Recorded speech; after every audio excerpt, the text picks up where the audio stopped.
BJP core group की अहम बैठक चल रही है जेपी नड्डा के घर पे, जहां पर असम और पश्चिम बंगाल को लेकर कई अहम फैसले हो सकते हैं। प्रत्याशियों को लेकर नीरज पांडे मेरे सहयोगी जुड़ गए इस वक्त मेरे साथ पूरे अपडेट को लेकर। नीरज, ये अहम बैठक जारी है काफी वक्त से, क्या कुछ एजेंडे में है और क्या कुछ हो सकता है, क्या जानकारी निकल कर आ रही है?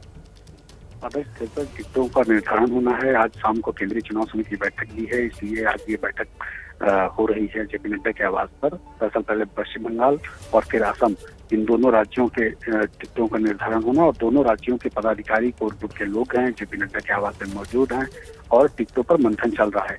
आज एक सीट फाइनल होंगी, टिकटों का नाम फाइनल होगा और उसके बाद आज केंद्रीय चुनाव समिति की बैठक के सामने ये प्रपोजल जाएगा और देर रात या कल दूसरी जो लिस्ट है पश्चिम बंगाल को लेकर, दूसरे चरण के बाद की तीसरे और चौथे चरण की दूसरी सूची आ सकती है पश्चिम बंगाल को लेकर, और तीसरे और चौथे चरण, दूसरे और तीसरे चरण असम की जो बचे हुए सीट हैं, जो नाम है, उनके घोषणा आज जो है भारतीय जनता पार्टी कर सकती है।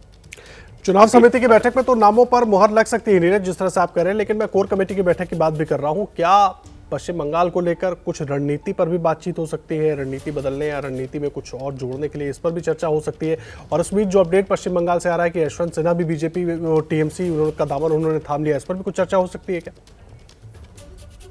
देखिए, फिलहाल जो बैठक चल रही है वो टिकटों के निर्धारण को लेकर है, लेकिन ये जरूर है कि जब कोर कमेटी के लोग और सभी पदाधिकारी एक साथ बैठते हैं तो तमाम विषयों पर बात होती है, बहुत सारे विषयों पर चर्चा होती है और निश्चित रूप में पश्चिम बंगाल इस समय बहुत महत्वपूर्ण है और सारे पदाधिकारी एक मंच पर, एक कवरूम के अंदर हैं, तो तमाम विषयों पर चर्चा होना संभावित है।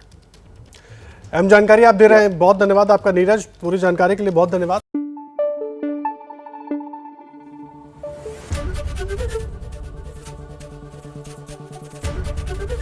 एबीपी न्यूज आपको रखे आगे।